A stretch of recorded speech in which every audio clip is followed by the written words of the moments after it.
మనం దేవుని సన్నిధానంలో ఉన్నాం. మనం దేవుని వాక్యాన్ని ధ్యానంలోకి తీసుకుందాం. ఈరోజు ప్రార్థన అనే అంశం మీద కొన్ని సంగతులు మనం ధ్యానంలోకి తీసుకుందాం. ప్రార్థన అంటే ఏంటి? ప్రార్థన ఏం చేస్తుంది?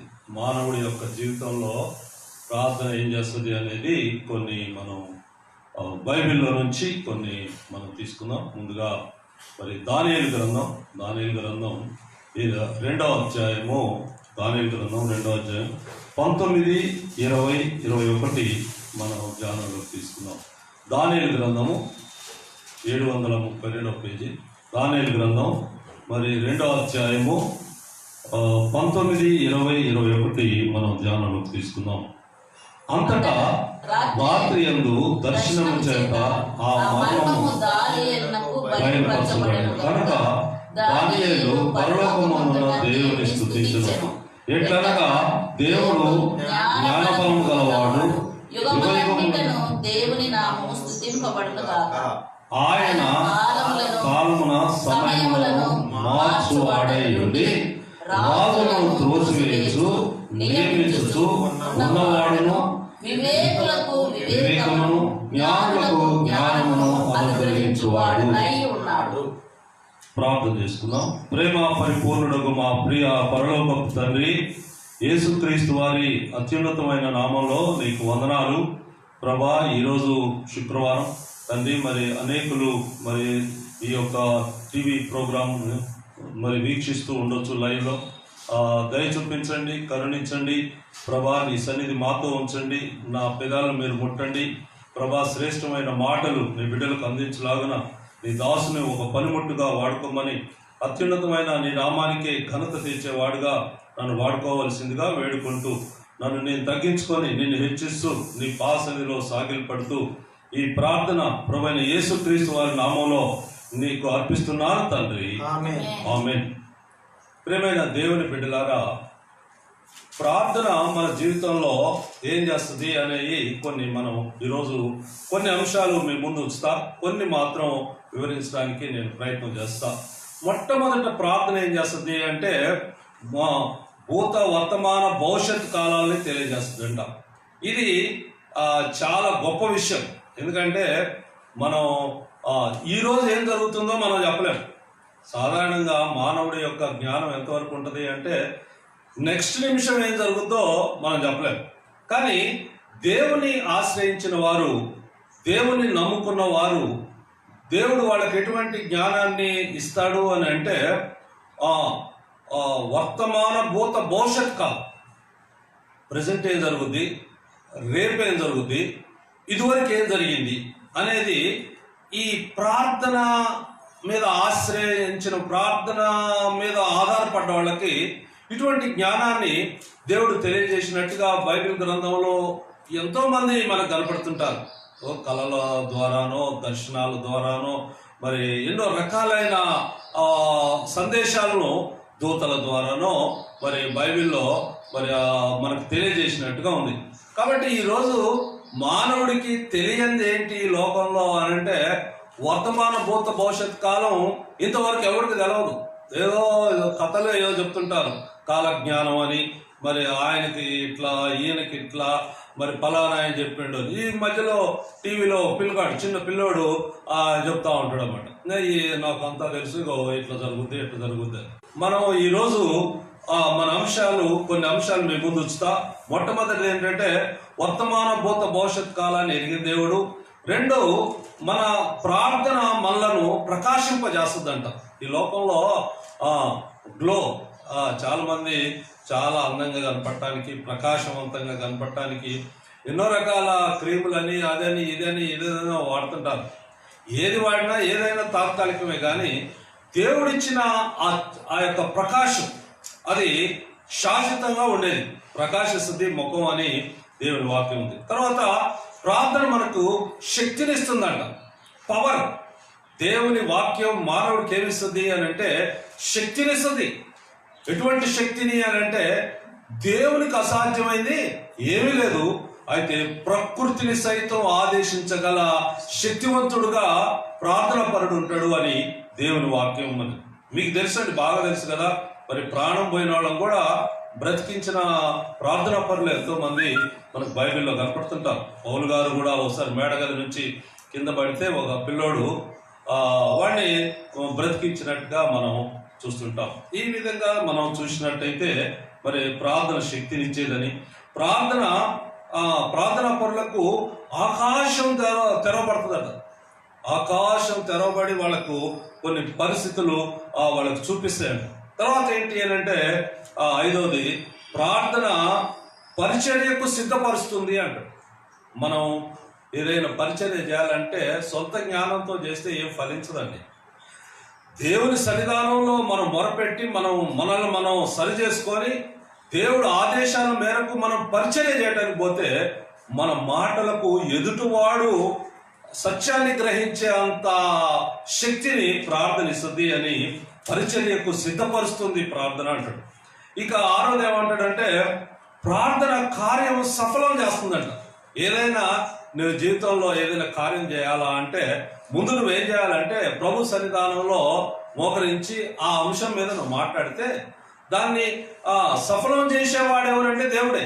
కానీ మన మానవుడు మన శక్తి సామర్థ్యాల మీద ఆధారపడి చేస్తే కొన్నిసార్లు అవ్వచ్చు, అవ్వకపోవచ్చు. కానీ ప్రార్థన కార్యాలను సఫలం చేస్తుంది. ప్రార్థన మనల్ని స్వస్థపరుస్తుందంట. ఈ మానవ జీవితంలో దేవుని ఆత్మ ఈ మట్టి మనిషిలో ఉన్నంత కాలం, మరలా మనం మట్టికి చేరినంత కాలం మనకి ఎన్నో జబ్బులు, ఎన్నో పరిస్థితులు వస్తాయి. వచ్చినప్పుడు మనల్ని స్వస్థపరిచేది ఏంటి అని అంటే ప్రార్థనే. కాబట్టి ప్రార్థన మృతులను సైతం బ్రతికిస్తుంది అని ఇందాక మనం మాట్లాడుకుంటూ వచ్చినాం. చాలా మంది చచ్చిపోయిన వాళ్ళని బ్రతికించిన పరిస్థితులు మనకు కనపడుతుంటాయి. పేతురు గారు కానీ, మరి పౌలు గారు కానీ, యేసు ప్రభు కానీ ఎంతో మంది. తర్వాత ప్రార్థన పరలోకం నుండి దూతలను భూలోకానికి రప్పిస్తుందట. ఎంత గొప్ప శక్తి అండి! పరలోకం నుండి భూలోకానికి ప్రార్థన మరి దేవదూతలను తీసుకొని వస్తుంది. కాబట్టి ఇక్కడ వీటన్నిటిని చూస్తే మనం ఒక్క మాటలో ప్రార్థన గురించి చెప్పాలంటే సాధారణంగా మీరు ఆలోచించండి. ప్రార్థన ఒక మానవుడు ఎప్పుడు చేయటానికి ఇష్టపడతాడు? ప్రార్థన చేయటం అంటే రొటీన్ ప్రార్థన కాదు. ఈరోజు ప్రార్థన ఉంది, లేకపోతే ప్రతి ఉదయం మేము ప్రార్థన చేసుకుంటా, ప్రతి మధ్యాహ్నం ప్రార్థన చేసుకుంటా, ప్రతి సాయంత్రం ప్రార్థన చేసుకుంటా. మరి బైబిల్లో చాలా మంది ఉన్నారు 3 సార్లు ప్రార్థన చేసేవాళ్ళు, 7 సార్లు ప్రార్థన చేసేవాళ్ళు. ఇట్లా మనకు చాలా మంది కనపడుతుంటారు. అయినప్పటికీ వాళ్ళ జీవితాల్లో ఓటమి కూడా లేకుండా పోలే. కానీ ప్రార్థన ఎప్పుడు మనల్ని ప్రభువుతో అనుసంధానం చేస్తుంది అని అంటే మన జీవితంలో ఏదైనా ఒక శ్రమ వచ్చినప్పుడు ప్రార్థించేలాగా చేస్తుందంట.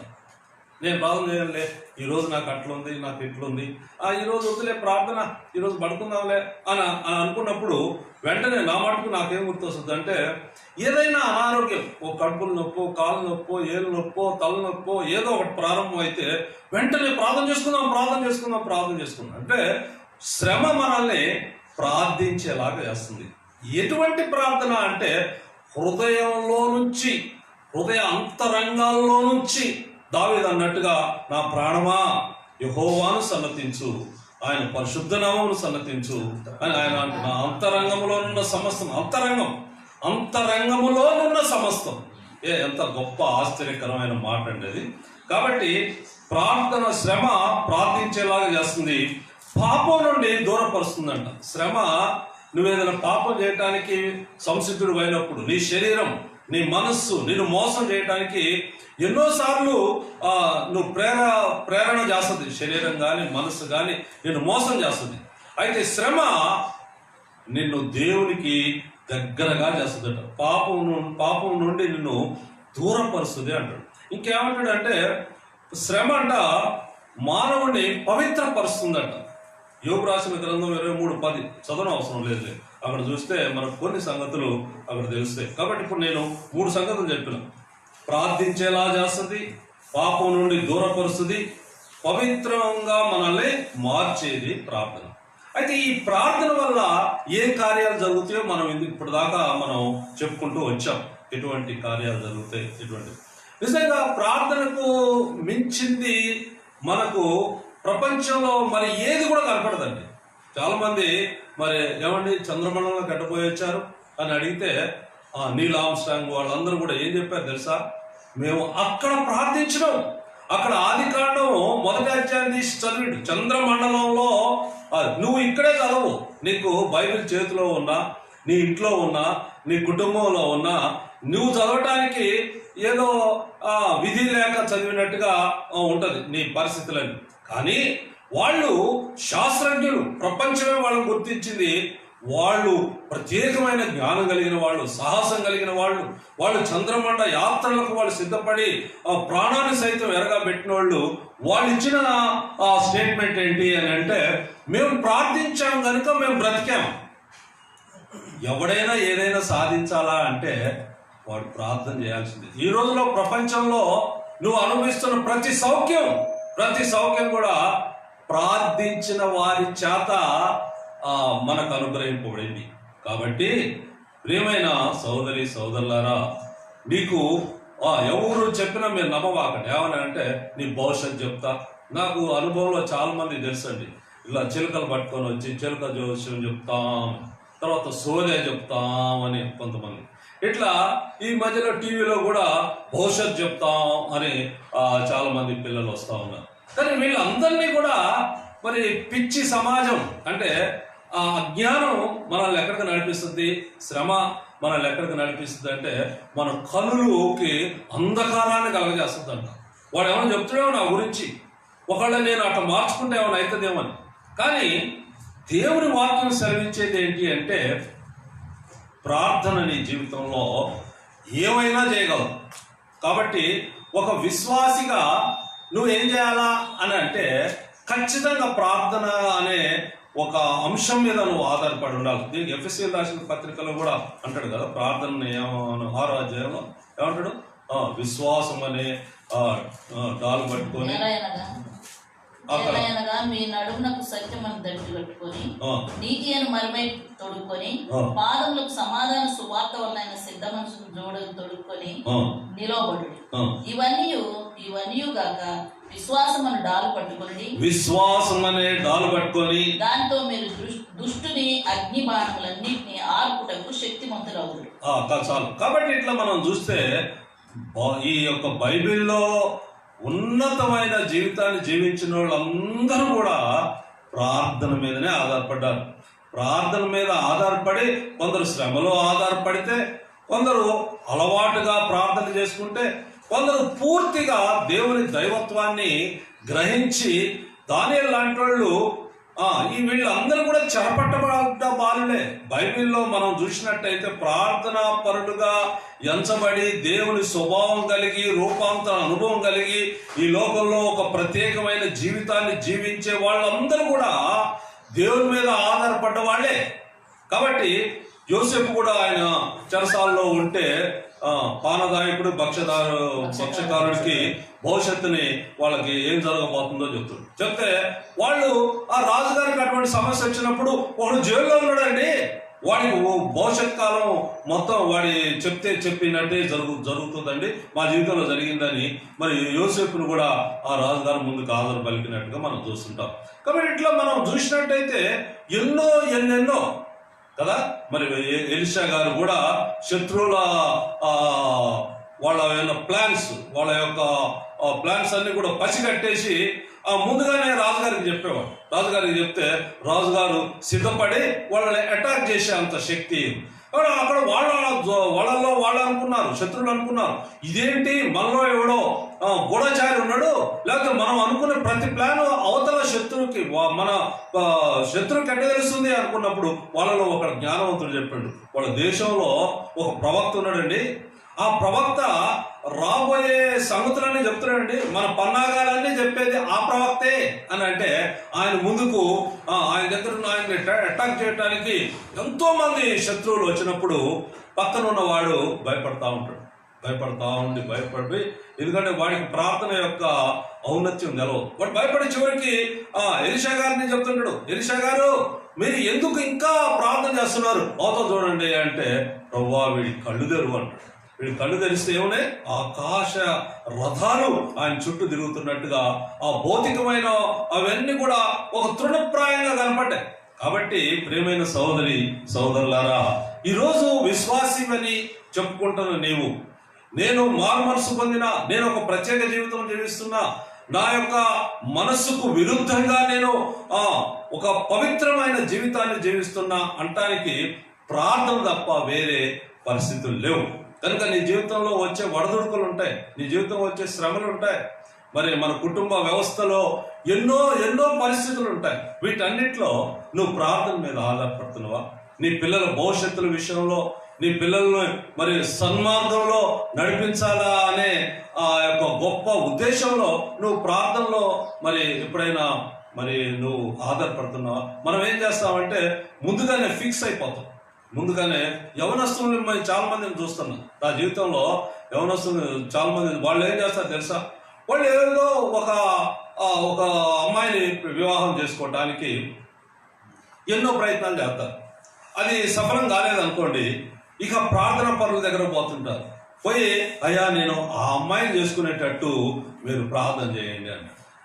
ఇటువంటివన్నీ కూడా మానవ నైజం, మానవుడి యొక్క దృక్పథాలు. కానీ దేవుని దృక్పథం మానవ పట్ల ఏది మేలో, ఏది శ్రేష్టమైనదో, ఏది పవిత్రమైనదో, ఏది రమ్యమైనదో, ఏది ఖ్యాతి గలదో దాని మీద మనం మనసు ఉంచుకోవాలి. అది ఏంటంటే ప్రార్థనే. నువ్వు ప్రార్థన మీద నువ్వు ఆధారపడితే ప్రపంచాలు కదులుతాయంట, ప్రపంచాలే కదులుతాయి. కాబట్టి ఇక్కడ భవిష్యత్తును, వర్తమాన భూత భవిష్యత్ కాలాన్ని ఎరిగిన ఆ వ్యక్తి మనకు కనబడుతుంటాడు. ఎవరు ఆయన అంటే దానియేలు గారు ఏమంటాడు చూడండి. ఆ రాత్రి దర్శనము చేత ఆ మర్మము దానియేలునకు బయలుపరచబడిన కనుక దానియేలు పరలోకమందున్న దేవుని స్తుతించెను. ఎట్లనగా దేవుడు జ్ఞాన బలములు గలవాడు, యుగములన్నిటను దేవుని నామము స్తుతి నందునుగాక. ఆయన కాలములను సమయములను మార్చువాడై ఉండి రాజులను త్రోసివేయుచు నియమించుచు ఉన్నవాడు. కాబట్టి ఆయన కాలములను సమయములను మార్చువాడయ్యండి అంట. కాబట్టి కాలాన్ని, సమయాన్ని అన్ని కూడా ఆయన హస్తగతం చేసుకోవాలి. ఆయన ఆధీనంలో ఉంటాయి. నీ జీవిత విలువలన్నీ ఆయన ఆధీనంలో ఉంటాయి. నువ్వు ఆయన దగ్గర సాగిలు పడితే ఆయన నీ భవిష్యత్తును కూడా నీకు తెలియజేసేవాడుగా ఉంటాడు. ఈరోజు చెరపట్టబడ్డ బాలుడు, ఆ చెరపట్ట బాలుడు అందరిలో ఒక ప్రత్యేకమైన స్థానాన్ని ఆయన తీసుకోవడానికి, ఆయన దేవుడు ఇవ్వడానికి కారణం ఏంటి అని అంటే పూర్తిగా ఆయన దేవుడి మీద ఆధారపడుతూ వచ్చాడు. ఎక్కడి నుంచి ఆధారపడ్డాడు అని అంటే ఆయన తినే ఆహారం దగ్గర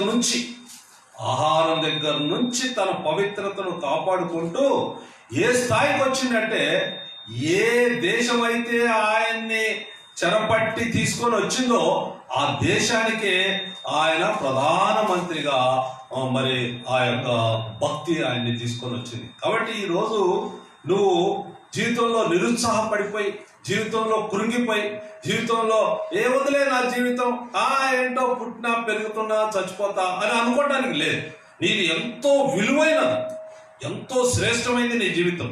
కాబట్టి ఈ జీవితంలో నువ్వు ఎప్పుడైతే ప్రార్థనా పరుడు అవుతావో నువ్వు భవిష్యత్ కాలాన్నే మరి ఆదేశించే స్థాయిలో నీ జీవితం ఉంటది అని దేవుని గ్రంథం ఖచ్చితంగా మనకు తెలియజేస్తుంది. కాబట్టి మనం చూసినట్టయితే ఆయన మరి 21వ వచనంలో ఆయన కాలములను సమయములను మార్చువాడై ఉండి రాజును త్రోసివేయచ్చు నియమించుతూ ఉన్నవాడు, వివేకులకు వివేకమును జ్ఞానులకు జ్ఞానమును అనుగ్రహించువాడనై ఉన్నాడు. ఆయన మరుగు మాటలను మర్మములను బయలుపరచు. అది కాబట్టి మరుగు మాటలను మర్మాలను కూడా ఆయన బయలుపరిచే దేవుడు అని మరి మనకు కనపడతా ఉంటది. ఇక్కడ మనం చూసినట్టుగా అపోస్తుల కార్యాలు 10వ అధ్యాయము, అపోస్తుల కార్యాలు 10వ అధ్యాయము, అపోస్తుల కార్యాలు 10వ అధ్యాయం 5-6 వచనాలు మనం చూసినట్టయితే, ఇప్పుడు నీవు యొప్పేకు మనుషులను పంపి పేతురు అను మారు పేరు గల సీమోనును పిలిపించుము. అతడు సముద్రపు దరినున్న సీమోన్ అని ఒక చర్మకారుని ఎంట దిగి ఉన్నాడని అతనితో చెప్పాను. కాబట్టి ఇక్కడ మరి ఇటలీ పట్టణంలో అనబడిన శతాధిపతి కొర్నేలి చాలా భక్తిపరుడట. కైసరులో ఒకడు ఉన్నాడట. అతడు ఎటువంటి వాడు? నాలుగో వచనంలో చూస్తే అతడు దూత వైపు తేరి చూచి భయపడి ప్రభువా ఏమని అడిగాను. అందుకు దూత నీ ప్రార్థనలను నీ ధర్మ కార్యములను దేవుని సన్నిధికి జ్ఞాపకార్థముగా చేరినవి. అది కాబట్టి ఇక్కడ నీ నీ నీ నీ ధర్మ కార్యాలు, నీ ప్రార్థన, నీ యొక్క ప్రతి ఒక్కరు కూడా దేవుడు జ్ఞాపకం చేసుకుంది. ఇందాక మనం చదువుకున్నాం కదా, పరలోకం నుండి దేవదూతల్ని దిగి వస్తాయట నీ ప్రార్థన. ఏం శక్తి అండి! మనం మాట్లాడితే ప్రార్థన లేకుండా మనం మాట్లాడితే ఎవడన్నా మన మాట వింటాడు అసలు ఏంటో. కానీ దేవుడు నీ వరమిని పరలోకం నుంచి దేవదూతనే నీ దగ్గరికి పంపించే. ఇక్కడ దానికి కారణం ఏంటి అని అంటే, అతడు 2వ వచనంలో అతడు తన ఇంటి వారందరితో కూడా దేవుని యందు భయభక్తులు గలవాడై ఉండి ప్రజలకు బహు ధర్మం చేయించు ఎల్లప్పుడూ దేవునికి ప్రార్థన చేయవాడు. అది ఎల్లప్పుడూ దేవునికి ప్రార్థన చేయవాడు. తన ఇంటి వారందరితో కూడా దేవుని యందు భయభక్తులు కలిగిన వాడు.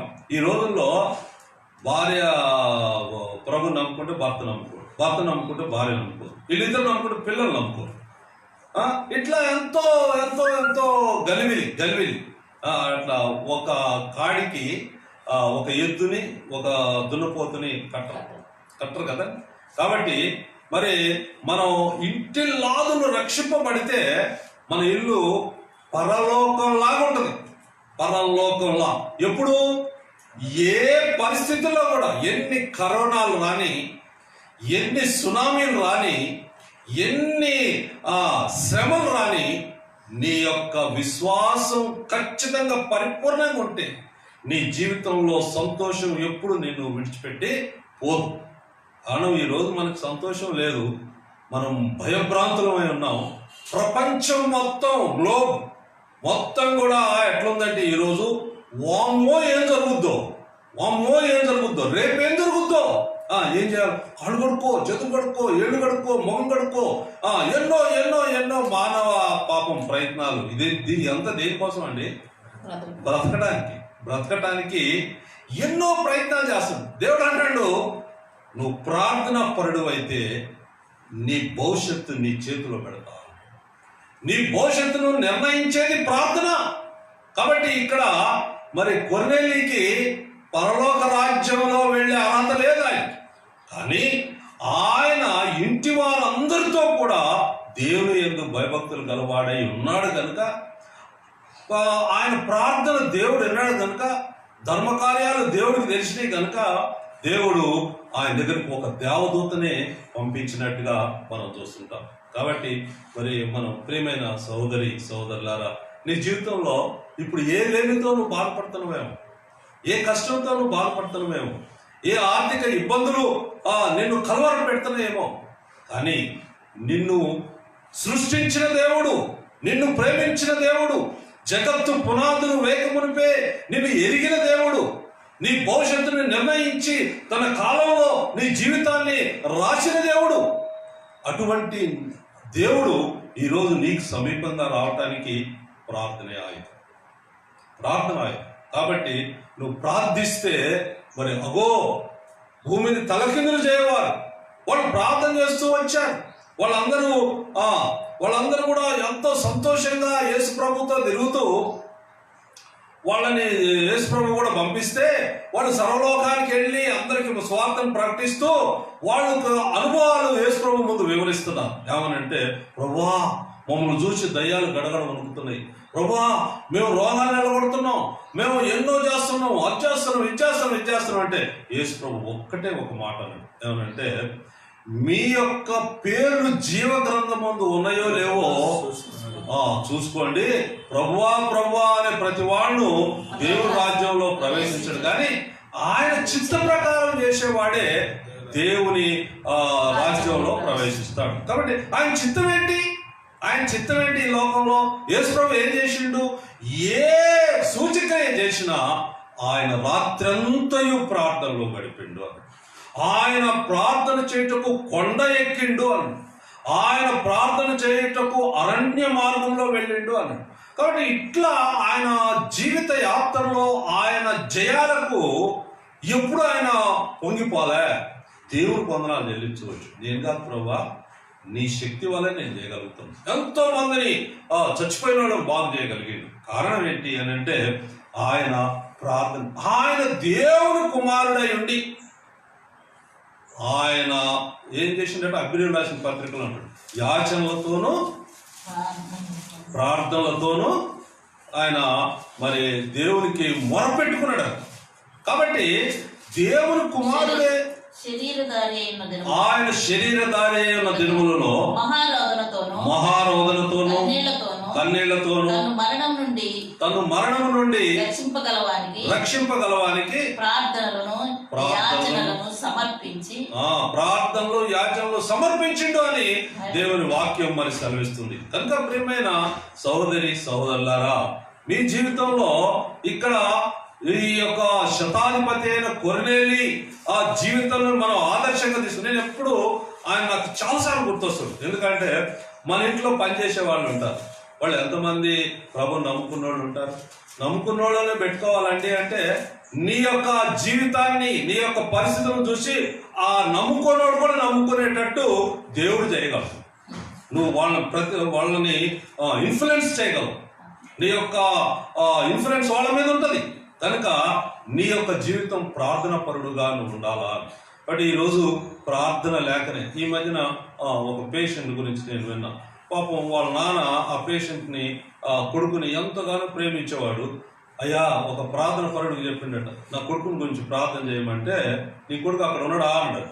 లేడు అంటే నేను చేయను అంటే అవిధేయత ఏంటంటే ఏముందిలే అని అనుకుంటే ఎక్కడికి తీసిపోద్ది అది అని అంటే నీవు సంతాపపడి నువ్వు రోధించి నువ్వు భయంకరంగా వేదన పడే పరిస్థితిలోకి నీ అవిధేయత నేను నడిపిస్తుంది. ఎందుకంటే దేవుని వాక్యంలో ఉంది, బలులు అర్పించడం కంటే పొట్టేళ్ళకు అర్పించడం కంటే మాట వినుట శ్రేష్టం. ఏంటా మాట అని అంటే దేవుని యొక్క మాట నువ్వు వినాలా.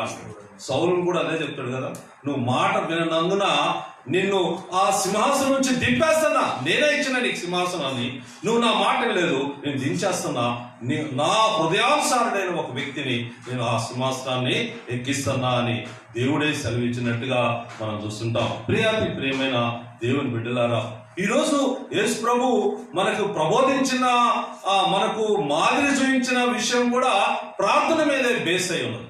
ప్రార్థన మీదనే ప్రతి విషయంలో ఆయన ఆకాశము తట్టు కనులెత్తి మరి ఆయన దేవునికి కృతజ్ఞతాస్తుతులు చెల్లించి దాన్ని విరిచి వాళ్ళకి ఇచ్చింది. ఎన్ని 5 రొట్టెలు 2 చేపలు 5,000 మందికి పంచగలిగిండు. కారణం ఏంటంటే ఆయన నమ్ముట విశ్వాసం అనేది నిరీక్షిస్తున్న దాని యొక్క నిజస్వరూపు. ఆయన నమ్మిండు. వీళ్ళందరినీ కూర్చోబెట్టిండారు పచ్చిక మీద. వాళ్ళందరూ కూర్చోరు. నువ్వు నేను అనగలవా?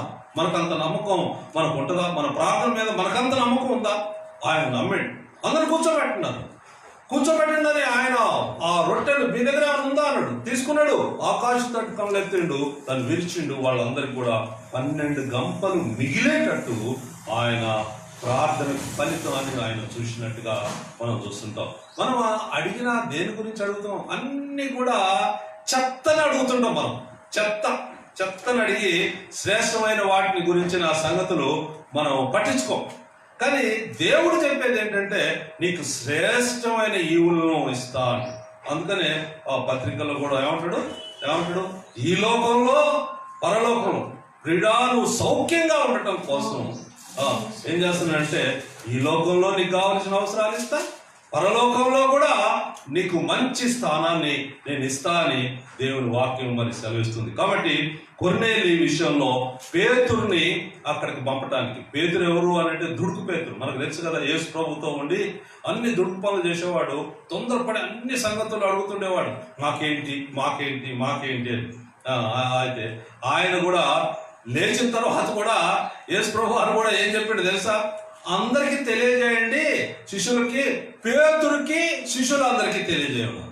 అంటే పేతురు స్థానం యేసు ప్రభు దృష్టిలో ఎంత ఉందనేది మనం పేతురు కూడా తెలియజేయండి నేను లేచిందని. కాబట్టి మరణాన్ని జయించిన వాడు, మరి పాపాన్ని జయించిన వాడు, భూమి మీద ఈ ఎర్త్ మీద ఉన్న మనుష్యుడు దేవుడైన వాడు ఒక్క యేసుక్రీస్తు ప్రభువే. లోకంలో దేవుడు అనబడుతున్న వాళ్ళు ఈ లోకంలో ఎంతో మంది ఉన్నారండి. ఎవరైనా మరణాన్ని జయించిన ఆనవాళ్ళు మీకు కనపడతాయి? ఎక్కడ కనపడవు. కారణం ఏంటి అని అంటే ఏ మానవుడు మరణాన్ని జయించలేకపోయాడు. ఈరోజు యేసు ప్రభు జయించడానికి కారణం ఏంటి అంటే ఆయన బతకడానిక? ఆయన వచ్చిందే నేను వచ్చిందే చనిపోవటానికి. మీరు బతకాలంటే నేను చనిపోయి తిరిగి లేవాలా, ఆ జయాన్ని మీకు అనుగ్రహించాలా అంటే నేను అందులో నుంచి వెళ్ళాలా. ఆయన కన్నీళ్లతో యాచనలతో దేవుడికి ప్రార్థన చేసిండంట. అటువంటి పరిస్థితులను నేను తట్టుకోవాలా అంటే నాకు కావలసిన శక్తి సామర్థ్యాలు దయచేదేవా అని ఆయన ప్రార్థన. దేవుని కుమారుడు ఆయన కాబట్టి ఆయన మానవుడిగా అటువంటి పరిస్థితులు ఉన్నాయి. 19వ వచనం 20వ వచనం కూడా మనం చూద్దాం. అదే 10వ అధ్యాయంలో 19-20 పేతురు ఆ దర్శనమును గూర్చి యోచించుతుండగా ఆత్మ, ఇదిగో 3 మనుషులు నిన్ను వెతుకుతున్నారు, నీవు లేచి కిందికి దిగి సందేహింపక వారితో కూడా వెళ్ళుము, నేను వారిని పంపి ఉన్నానని అతనితో చెప్పాను. పేతురు ఆ మనుషుల యొద్దకు దిగి వచ్చి, ఇదిగో మీరు వెతుకువాడను నేనే, మీరు వచ్చిన కారణం ఏమని అడిగాను. కాబట్టి ఇక్కడ పేతురు కూడా దేవుడు ఈ దర్శనం ముందు ఎన్నో పాఠాలు నేర్పుతూ వచ్చిండు. ఆయన దగ్గరికి మనుషులు రాకముందు మనుషులు వస్తారు, ఇవన్నీ చెప్తూ వచ్చిండు. వాళ్ళు నువ్వు సందేహింపబాకు, నువ్వు వెళ్ళు వాళ్ళతో పాటు అని ఇవన్నీ ఆయన తెలుసుకొని, పేతురు వెళ్ళాల్సిన ఇల్లు కాదు అది. వాళ్ళు ఆయన దేవుని ప్రణాళికలో అంటే ఆయనకు అటువంటి అర్హత లేదు ఈ శతాధిపతికి. కానీ ఆయన్ని రక్షించి రక్షణ మార్గంలో ఆత్మచేత నింపబడాలా అంటే ఆత్మీయుడైన ఒక బోధకుడు అక్కడికి వెళ్ళాలా. ఆ చీటి పేతురు గారి మీద పడ్డది. పేతురు గారు వెళ్ళి అక్కడ సమస్యనంతా కూడా పరిష్కరించి వాళ్ళందరినీ ప్రభు మార్గంలోకి ఆయన నడిపినట్టుగా దేవుని వాక్యం మరి సెలవిస్తుంది. తర్వాత ప్రార్థన మనల్ని ఏం చేస్తుంది అంటే ప్రకాశింపజేస్తుంది అంట. నీ ముఖంలో చామ్నెస్, నీ జీవితంలో చామ్నెస్, నీ కుటుంబంలో చామ్నెస్, ఈ విధంగా నువ్వు ప్రకాశవంతంగా ప్రత్యేకంగా నువ్వు జీవించాలంటే నువ్వు ప్రార్థన పరుడు కావాలి. చూడండి లూకాసు వార్త 9వ అధ్యాయము, వైద్యుడైన లూకా 9వ అధ్యాయము 29వ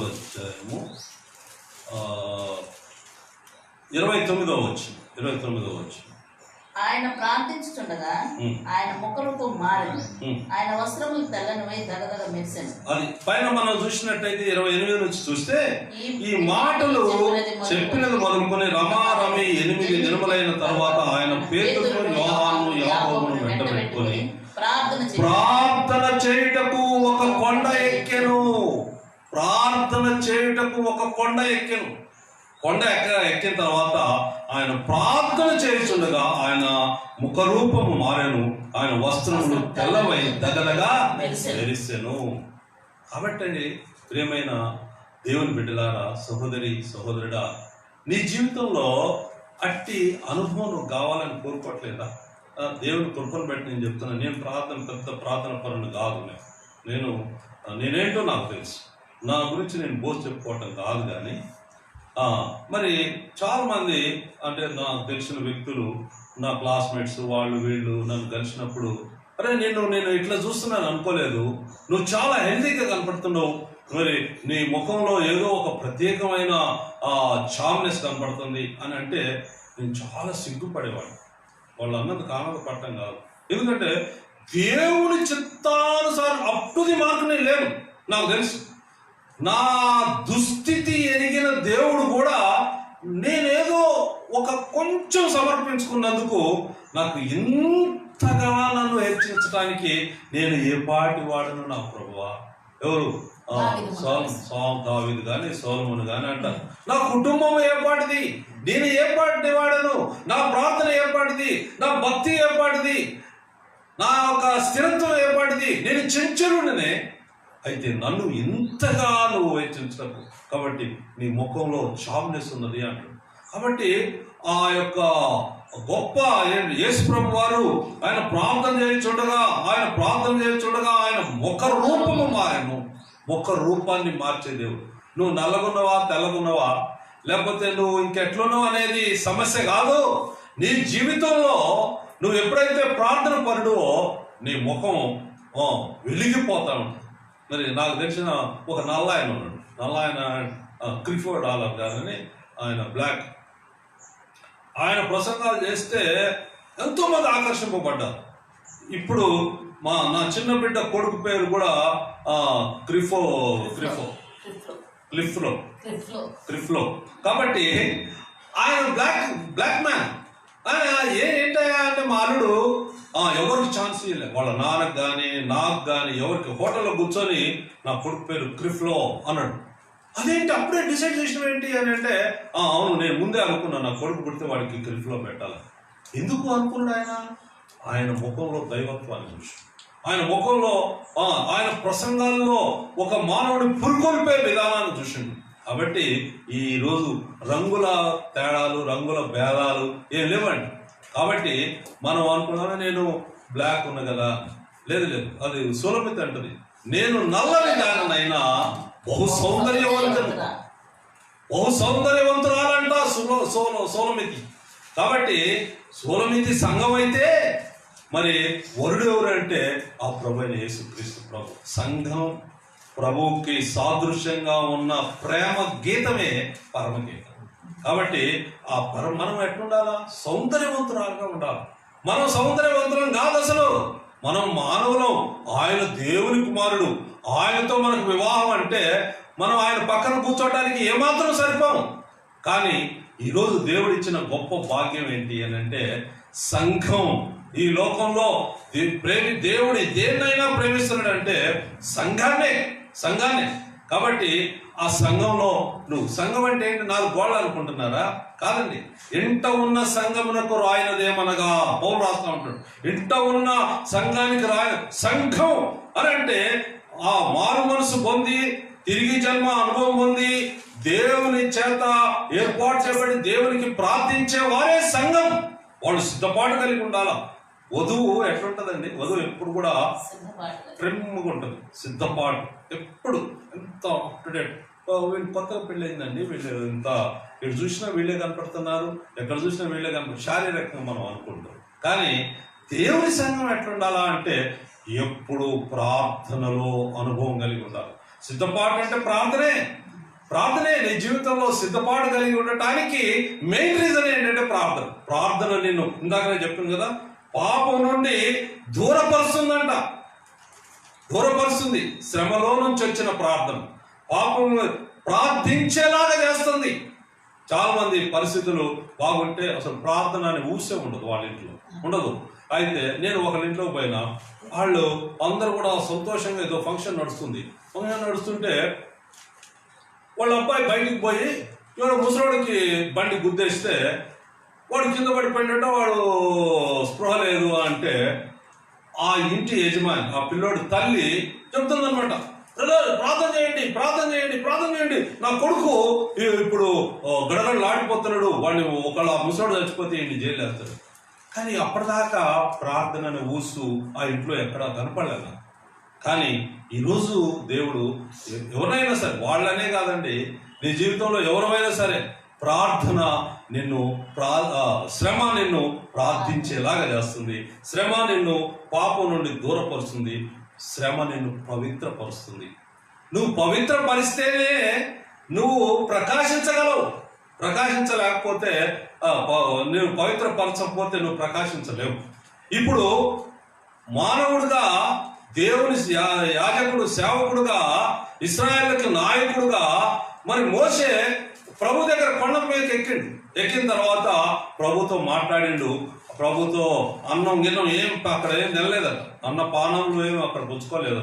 ఆయన దిగొచ్చేటప్పుడు ఆయన ముఖం ప్రకాశిస్తుందంట.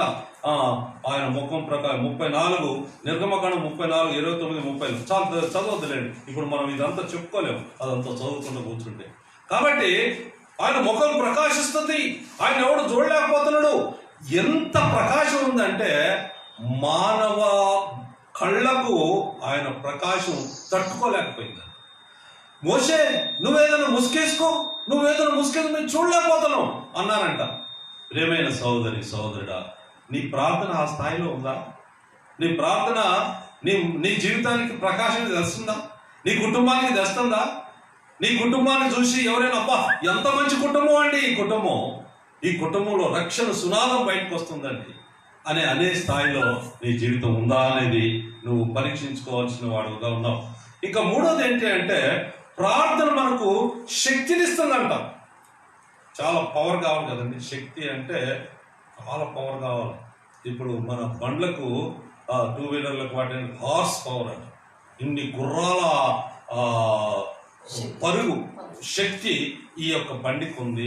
ఎంతో లగేజ్నైనా లాగ్గాలు అది.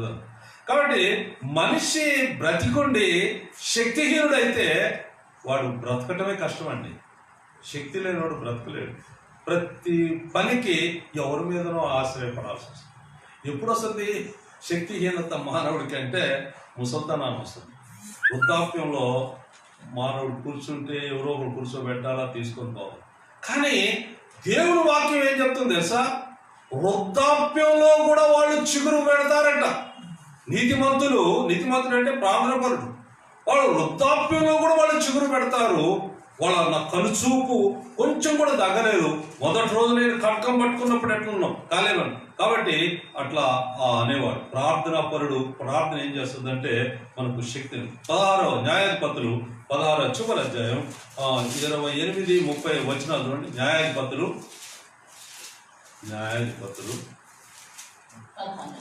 16వ అధ్యాయము 28-30.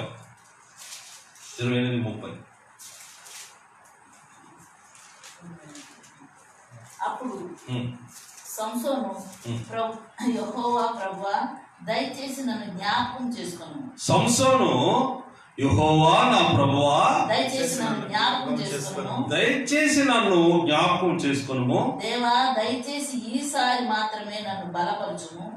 నా 2 కన్నుల నిమిత్తము ఫిలిస్తీయులను ఒక్కమారే దండించి పగ తీర్చుకొన నిమ్మని యెహోవాకు మొరపెట్టి ఆ గుడికి ఆధారముగానున్న 2 మధ్య స్తంభములలో ఒకదాన్ని కుడి చేతను ఒకదాన్ని ఎడమ చేతను పట్టుకొని నేనును ఫిలిస్తీయులను చనిపోదుము గాక అని చెప్పి బలముతో వంగినప్పుడు గుడి ఆ సర్దారు మీదను దానిలో ఉన్న జనులు అందరి మీదను పడెను. కాబట్టి అప్పుడు సంసోను యెహోవాకు, ప్రభువా దయచేసి నన్ను జ్ఞాపకం చేసుకో.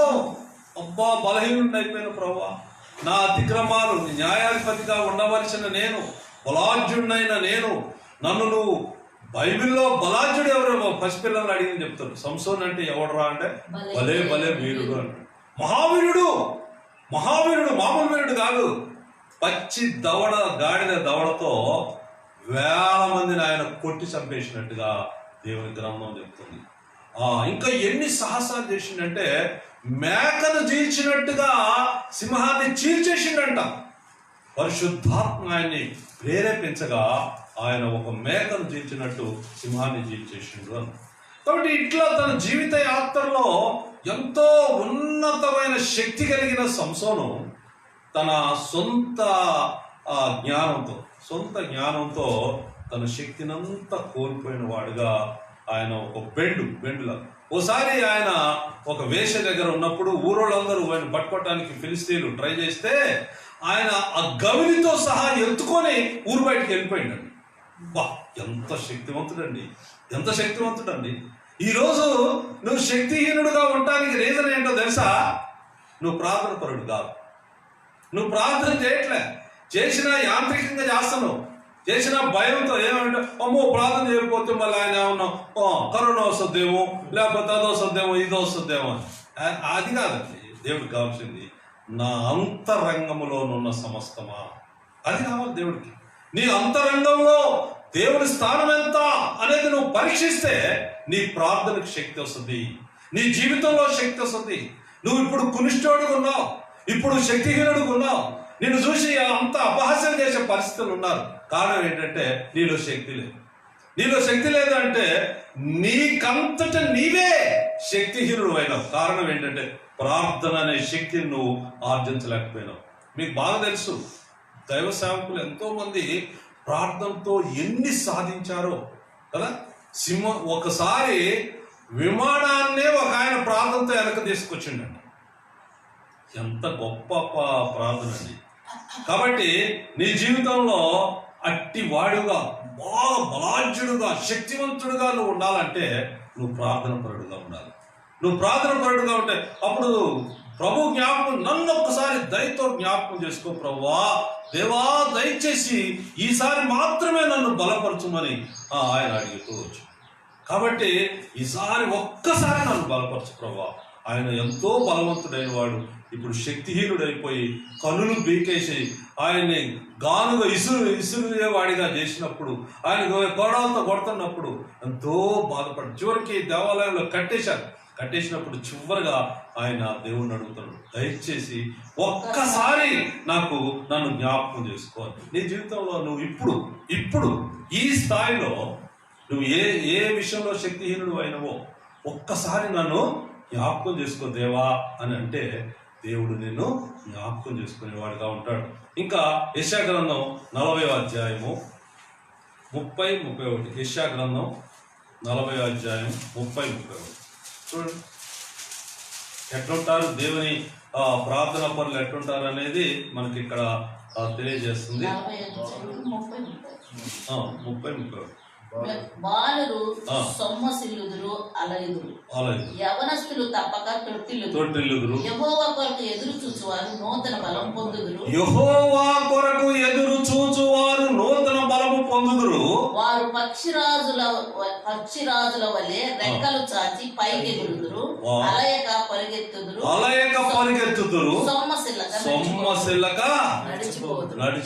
సొమ్మసిల్లక నడిచిపోదురు. ఓసారి ఏలియా గారికి కూడా ఆయన శక్తిహీనుడు అయిపోయి భయపడి పోయి ఆ చెట్టు కింద ఉంటే దేవదూత ఆయనకి బాగా ఆహారం పెట్టి, నీవు చేయవలసిన ప్రయాణం చాలా ఉన్నది, నడవలసిన ప్రయాణం చాలా ఉంది, బాగా తిను పడుకో అంటే ఆయన లేచి ఆయన ఎంతో దూరం నడిచినట్టుగా మనం ఈ మధ్యన వలస కార్మికులు మనం చూస్తున్నాం కదండి. వాళ్ళు బాంబే నుంచి మరి శ్రీకాకుళం వరకు నడుద్దామని బయలుదేరారు. వాళ్ళ కాళ్ళన్నీ పచ్చలైంది. నేను చూసినప్పుడు చాలా బాధపడ్డాను. ఇది మనిషి శక్తి, కానీ దేవుని శక్తి ఏంటి అని అంటే నువ్వు అలయక వాళ్ళు సొమ్మసిల్లక వాళ్ళు పరిగెత్తుతారంట. యెహోవా కొరకు కనిపెట్టువారు, ప్రార్థనా పరుడు, వాళ్ళు అలిసే ప్రసక్తి లేదు. వాళ్ళు ఎంత దూరమైన శక్తికి మించి వాళ్ళు నడవగలరు. నీ జీవిత యాత్రలో కూడా అంతే. నువ్వు జీవిత యాత్రలో నువ్వు నడవాలా అంటే నీ శక్తికి మించిన కార్యాలు ప్రార్థనతో నువ్వు చేయగలవు అని, మరి ప్రార్థన శక్తినిస్తది అని దేవుని వాక్యం మనకి సెలవిస్తుంది. ఇప్పుడు నేను చాలా ముందు చెప్పిన, కానీ అవన్నీ ఇప్పుడు చెప్పడానికి మనకు సమయం లేదు. మనం సమయం చాలా వరకు అయిపోతుంది. కాబట్టి ఇంకొక సంగతి నేను మీకు తెలియజేస్తాను. మొట్టమొదట వర్తమాన భూత భవిష్యత్ కాలాన్ని తెలిపేది ప్రార్థన. రెండోది ఏంటి అంటే ఆయన నీ ముఖాన్ని ప్రకాశింపజేసేది ప్రార్థన. మూడోది ఏంటి అంటే నీకు శక్తినిచ్చేది ప్రార్థన. నాలుగోది ఏంటంటే ప్రార్థనట ఆకాశమును తెరవజేస్తుందంట. గ్రేట్ సందర్భం అండి. ఆకాశం అంటే అసలు నీకు ఐడియా ఉందా? మానవుడు తన జ్ఞానంతో ఆకాశాన్ని కొలవటానికి వాడికి వీలు కాలే. కొంతవరకు పోయి అక్కడి నుంచి దేవుని యొక్క శక్తి దేవుడు నిర్ణయిస్తాడు. సముద్రానికి పోయి అక్కడి నుంచి కింద దేవుడే నిర్ణయిస్తాడు. మానవ జ్ఞానం సరిపోదు. కాబట్టి అటువంటి ఆకాశాన్నే నీ ప్రార్థన తెలియజేస్తుంది, తెరవటానికి చేస్తుంది. మరి మనం స్టెఫెన్ చూస్తే తన జీవితంలో స్టెఫెను ఏం చేసిండు? దేవుని కొరకు ప్రయాసపడ్డాడు, దేవుని పరిచర్యలో ఉన్నాడు. ఆయన ధైర్యంగా ముష్కరులారా, ప్రవక్తలను చంపిన వాళ్ళారా, మీరే కదా అని ఆయన వాళ్ళందరినీ మంచి బ్రీఫ్గా ఆదికాండం నుంచి ప్రకటన వరకు ఎంతో చక్కగా వాళ్ళకు బోధిస్తాడు. టకటక బోధిస్తే చివరికి ఆయన వాళ్ళందరూ కొట్టడానికి సిద్ధపడ్డారు. వాళ్ళతో కొడుతున్నారు. దేవుడు పర్మిట్ చేసిండు, ఎందుకంటే ఆయన అటువంటి ఆధిక్యతను ఇవ్వడానికే దేవుడు పర్మిట్ చేసిండు. చేసినప్పుడు ఏం జరిగింది అని అంటే ఆకాశము తెరవబడ్డాయో మనుష్య కుమారుడు దేవుని కుడిపార్శ్వమందు నిలిచి ఉండటయు చూచుచున్నాను. ఆకాశము తెరవబడిందట. మనుష్య కుమారుడు ప్రభువైన యేసుక్రీస్తు నిలవబడి ఉండటం ఆయన చూచిందంట. ఆయన ప్రార్థన ఎంత గొప్ప కార్యాలు చేస్తుందంటే ఆకాశము తెరవబడ్డ మనుష్య కుమారుడు తర్వాత ఏం చేస్తుంది చూడండి. మలాకి 3:10 చూడండి. మలాకి 3:10. ఇక్కడ మనం అందరం కూడా సాధారణంగా తప్పిపోయే వాళ్ళంగా ఉంటాం. మలాకి 3:10. నా మందిరములో ఆహారమున్నట్లు 10వ భాగమంతయు మీరు నా మందిరపు నిధిలోనికి తీసుకొని రండి. దీన్ని చేసి మీరు నన్ను శోధించిన ఎడల ఎంత భయంకరమైన మాట అంటే, నన్ను పరీక్ష చేయండి. మీరు చేస్తే ఏమైంది? నేను ఆకాశపు వాకిలను విప్పి పట్టజాలనంత విస్తారముగా దీవెనలు కుమ్మరించదనని సైన్యములకు అధిపతి యెహోవా సెలవిస్తున్నాడు. ఏ విషయంలో దేవుడు ఈ మాట లేదండి. నన్ను మీరు శోధిస్తే నాకు ఇచ్చి ఒకసారి చూడండి. చూస్తే ఏమైందంటే ఆకాశవాయుడు ఇప్పి పట్టజాలనన్ని దీవెనలు విస్తారమైన దీవెనలు కుమ్మరిస్తా అని దేవుడు చెప్తే, ఈరోజు నువ్వు నేను అందరం ఎందుకు దరిద్రులం ఉన్నాం అంటే దేవునికి ఏమైనా అవసరం అండి? భూమి నాదే, ఆకాశము నాదే, సమస్తము నాదే. మీరు ఇచ్చేది, మీరు తినేది అంత కూడా నాదే. కానీ నా దానిలో నుంచి నీ మనసులో నిర్ణయించుకున్న కొలత. ఆ రోజుల్లో ఆ మోషేకు ధర్మశాస్త్రంలో 10 వంతు అన్నాడు. కానీ పౌలు అంటాడు ఒక సంఘం ఉంది. ఏ సంఘం? మాసిదోనియా సంఘం. వాళ్ళంట బాధల్లో ఉండి శక్తికి మించిన దాతృత్వం వాళ్ళు చూపించారు. ఈరోజు నువ్వు చూపించట్లే. కారణం ఏంటి? దరిద్రుడుగానే ఉండటానికి నువ్వు దేవుని వాగ్దానాలు ఇంత ప్రత్యక్షంగా నీకు కనపడుతుంటే నువ్వు ఎందుకు దరిద్రం ఇంకా అనుభవిస్తావు? ఎందుకు నీ జీవితంలో దేవునికి ఇవ్వవలసిన దాన్ని మీలో దొంగలు ఉన్నారు అంటాడు. ఎంత భయంకరమైన మాట అంటే, దేవుని నోటి నుంచి ఇటువంటి మాట రావటం అనేది చాలా భయంకరం. కాబట్టి ఈరోజు నువ్వు ఆశీర్వదింపబట్టంలా. ఈరోజు నీకు సంతృప్తి లేని జీవితాన్ని, అసంతృప్తి జీవితాన్ని నువ్వు జీవిస్తున్న కారణం ఏంటి అని అంటే, నీ జీవితంలో నువ్వు దొంగవైపోయినావు. దేవుడికి ఇవ్వాల్సింది దేవుడికి ఇవ్వలేకపోయినందువల్ల నువ్వు ఈ దరిద్రం అనిపిస్తుంది. కానీ ఆయన అంటున్నాడు, నువ్వు నన్ను ఇచ్చి పరీక్షించు, ఆకాశవాయువు విప్పుతా అంటాడు. అమ్మ చాలు ప్రభా, ఇక నేను తట్టుకోలేను ఈ యొక్క దీవెనలు అనే దాకా నిన్ను దేవుడు దీవించేవాడుగా ఉంటాడు. కాబట్టి ప్రియమైన సహోదరుడా, నీ జీవితంలో ఏ స్థానంలో ఉన్నావు? దేవుడి వాక్యం ఎన్నిసార్లు నీకు దగ్గరకు వచ్చినా కూడా నీవు దాన్ని లెక్క చేయని పరిస్థితుల్లో నువ్వు ఉన్నవేమో. సరే, ఇంకొకటి చెప్పి నేను ముగించడానికి ప్రయత్నం చేస్తాను. ప్రార్థన కార్యము సఫలం చేస్తుందంట కదండి. ఈరోజు మనం ఎన్నో కార్యాలు తలపెడతాం. మనుషులంగా ఎన్ని కార్యాలంటే అట్లా చేయాలా, అట్లా చేద్దాం. నేను ఒక బిల్డింగ్ కడతా. తమ్ముడు నాతో చెప్తుండే, ప్రభు నమ్ముకున్నాడు. వాడు బాగా భక్తిపరుడు, చాలా యథార్థంగా మంచిగా ఉండేవాడు, చాలా భక్తిపరుడు. ఏంటి తమ్ముడు నీ యొక్క డిజైర్ ఏంటంటే, అన్న నేను హైదరాబాద్లో సెటిల్ అవ్వాలా, హైదరాబాద్లో ఒక పెద్ద ఇల్లు కట్టాలా, మంచి కారు కొనుక్కోవాలా, పిల్లలతో నా భార్యతో సంతోషంగా జీవించాలని నాకు ఆశ ఉందన్నా అన్నాడు. రైటే. కానీ వాడి జీవితం ఎట్లుండేదంటే ప్రార్థనాపరుడు. ఎప్పుడు చూసినా ప్రార్థన చేస్తుండేవాడు. ఓసారి నేను మీటింగ్ పెడుతుంటే ఆ రోజుల్లో నా దగ్గర ఆర్థిక స్తోమత లేకపోతే, అన్న ఈ మీటింగ్ పెట్టన్నా, నేను కూడా నీకు నా దగ్గర 2 రూపాయలు 3 రూపాయలు ఎంతో ఉన్నాయని వాడు కూడా ఇచ్చున్నాను. నా దగ్గర ఒక 10-12 ఉంటే నేను తీసుకొని మా ఇంట్లో ఒక చిన్న మీటింగ్ పెట్టుకున్నాను. వాడు ఇప్పుడు ఏ స్థాయిలో ఉన్నాడంటే పెద్ద స్థితి అనమాట. కారణం ఏంటి అంటే, ఇప్పుడు నాకు ఒక డౌట్ వచ్చింది. ఆ బ్రదర్ పేరు చెప్పి, బ్రదర్ ఇప్పటికీ నువ్వు ఎట్లున్నావు నీ ఆత్మీయ జీవితం అంటే, చాలా బాగున్నా, మందిరం దగ్గరే వెళ్ళి తీసుకున్నా, నేను మందిరానికి ఫ్రీక్వెంట్ గా వెళ్తున్నా, మా కుటుంబం అంతా మేము మందిరానికి వెళ్తామన్నా అని చెప్తుంటే నాకు ఎంతో సంతోషం విషయం. కాబట్టి ఈరోజు దేవుడు ఎవరిని దరిద్రంగా ఉంచడానికి ఇష్టపడతావు. నువ్వు ఇచ్చువాడిగానే ఉంటావు, నువ్వు పుచ్చుకునేవాడు ఉండవు. కానీ ఇప్పుడు ఉన్నావు. కారణం ఏంటంటే నువ్వు అక్కుల ప్రిస్కిల్ కాదండి, వాళ్ళు ఎవరంటే అననీయ సఫేర అకులా ప్రిస్కిల వాళ్ళు చాలా ప్రార్థన పనులు పౌలుకే వాళ్ళు సహాయం చేస్తూ వచ్చారు. అననీయ సఫేర అనే వాళ్ళు చాలా మంచి దంపతులు. వాళ్ళు దేవుని చిత్త ప్రకారం చేయాలనుకున్నారు. తన కంటే ముందు బర్నబాస్ అనే ఆయన భూమి అంతా అమ్మి అపోస్తలుల పాదాల దగ్గర పెట్టి నెక్స్ట్ వీళ్ళ దగ్గరకు వచ్చేసరికి వీళ్ళలో ఒక ఆలోచన వచ్చింది. స్వార్థం అనే ఆలోచన ఎంత భయంకరమైందంటే, స్వార్థం చాలా భయంకరమైందండి. ఆ స్వార్థం అనే ఆలోచన వల్ల వాళ్ళిద్దరు ప్రాణాన్ని పోగొట్టుకున్నారు. అంటే ఒక దుర్మార్గతకు, ఒక అబద్ధానికి వాళ్ళు ఏకీభవించిన కారణాన వాళ్ళిద్దరు కూడా ప్రాణం విడిచి చచ్చిపోయినట్టుగా దేవుని వాక్యం సెలవిస్తుంది. కాబట్టి ప్రేమైన సహోదరి సహోదరుడా, నీ జీవితంలో నీ కార్యం సఫలం కావాలా అంటే నువ్వేం చేయాలని చూడండి. సామెతలు 16:3 చూడండి. సామెతలు 16:3.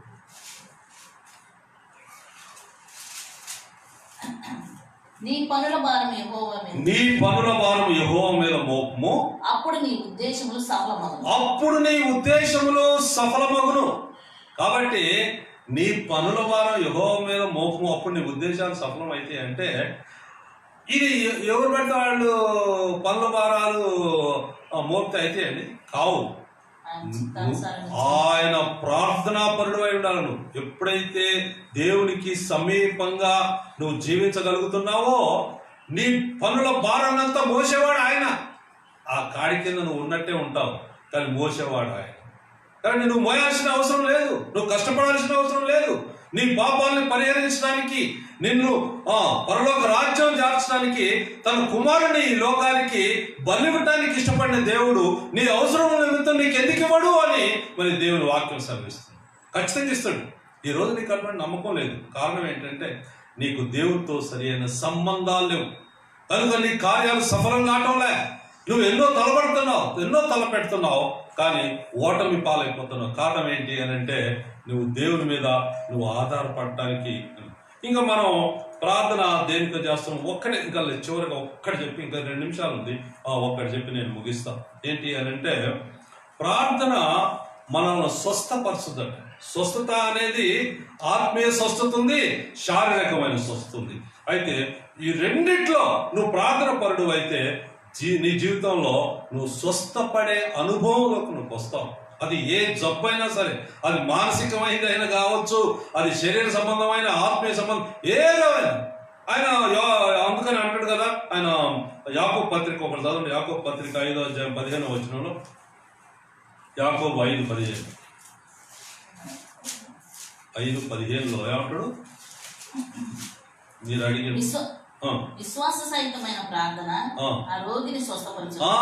విశ్వాస సహితమైన ప్రార్థన ఆ రోగిని స్వస్థపరచును. కాబట్టి దేవుని బిడ్డలారా, ఇంకా చాలా చాలా చాలా చాలా ఉన్నాయి. నేను అవన్నీ ముందుగానే మీకు చెప్పిన, కానీ కొన్ని మాత్రం మేము ముందుంచిన.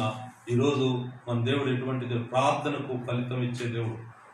చివరిగా ఒక్కసారి అవన్నీ చెప్పేసి నేను ముగిస్తా.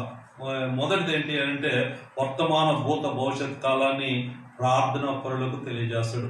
రెండోది ఏంటి అంటే ఆయన ప్రార్థన పరులని ముఖాలు ప్రకాశింపజేసేవాడు ఆయన అని. మూడోది ఏంటి అని అంటే ప్రార్థన మనకు శక్తినిచ్చేదని. మరి నాలుగోది ఏంటంటే ఆకాశము తెరవబడుతుంది అని. మరి ఐదోది ఏంటి అని అంటే మన కార్యములు సఫలపరుస్తాడు దేవుడు అని అది దేవుని వాక్యం సెలవిస్తుంది. కనుక మనం అట్టి వారంగా ఉండటానికి దేవుని చిత్తమై ఉన్నది. కనుక నువ్వు ఇప్పటి వరకు విన్న వాక్యంలో నువ్వు దేంట్లో తప్పిపోయావు, ఎందులో నీ యొక్క కొరత ఉందో నువ్వు జ్ఞాపకం చేసుకో. దేవుడికి ఇవ్వటంలో, దేవుడిని ప్రేమించడంలో. దేవుడికి ప్రేమించాలా అంటే నువ్వు ఖచ్చితంగా ప్రార్థన పరుడు కావాలి. వేషధారమైన ప్రార్థన కాదు, అది నిజమైన ఆయనకు మొరపెట్టు వారికి, నిజముగా మొరపెట్టు వారికి దేవుడు సమీపంగా ఉంటాడు, వాళ్ళ మొర వింటాడని దేవుని వాక్యం సెలవిస్తుంది. మనం ప్రార్థన చేసుకుని ముగించుకుందాం. ప్రేమ పరిపూర్ణుడు మా ప్రియ పరలోకపు తండ్రి, యేసుక్రీస్తు వారి అత్యున్నతమైన నామంలో మరొకసారి నీకు వందనాలు ప్రభా. ఈ విధంగా ప్రార్థన గురించిన ఎన్నో సంగతులు మాకు తెలియజేసినందుకు వందనాలు ప్రభా. మేము ఎందులో తప్పిపోతున్నామో, ఎందులో బలహీనం అయిపోయినామో, ఎందులో మా ముఖం ప్రకాశించలేదో, మాకు ఎందుకు వర్తమాన భవిష్యత్ కాలం తెలియకుండా ఉన్నదో కారణాలు మీరు మాకు సవిస్తరంగా వాక్యం నుంచి బోధించినందుకు నీకు వందనాలు. మా బిడ్డల్లో ఎవరైనా అస్వస్థత ఉంటే, ఎవరైనా అవసరతలు ఉంటే, ఎవరైనా కష్టంలో ఉంటే, ఎవరైనా ఇట్టి అనుభవంలో లేకపోతే ఈరోజే వారు మంచి నిర్ణయం తీసుకొని మంచి ప్రార్థనా పరులుగా నీ సన్నిధానంలో మోకరించి నీ వైపు చేతులు చాచి ప్రభా మరి నిన్ను ప్రార్థించినప్పుడు వారి కొరతలన్నీ తీర్చే దేవుడు అయినందుకు నీకు వందనాలు. మా సంఘంలో ఉన్న బిడ్డలందరూ మీరు జ్ఞాపకం చేసుకోండి, పేరు పేరున మీరు జ్ఞాపకం చేస్తురండి. వారందరినీ దీవించి ఆశీర్వదించమని నీ చిత్తమైతే మరి త్వరలోనే మేము సంఘంగా అందరూ గుళ్ళో కూడుకునే భాగ్యాన్ని మాకు దయచేయమని యేసు ప్రభు నామంలో వేడుకుంటున్నాము తండ్రి. మన తండ్రి అయిన దేవుని ప్రేమ, ఆయన కుమారుడైన యేసుక్రీస్తు వారి కృప, పరిశుద్ధాత్మ సహవాసం మనందరికీ నీ ప్రార్థించిన వారికి సదాకాలము తోడై ఉండునుగాక. ఆమేన్. ఆమేన్. ఆమేన్. ప్రైజ్ లార్డ్ అండి అందరికీ ప్రైజ్ లార్డ్.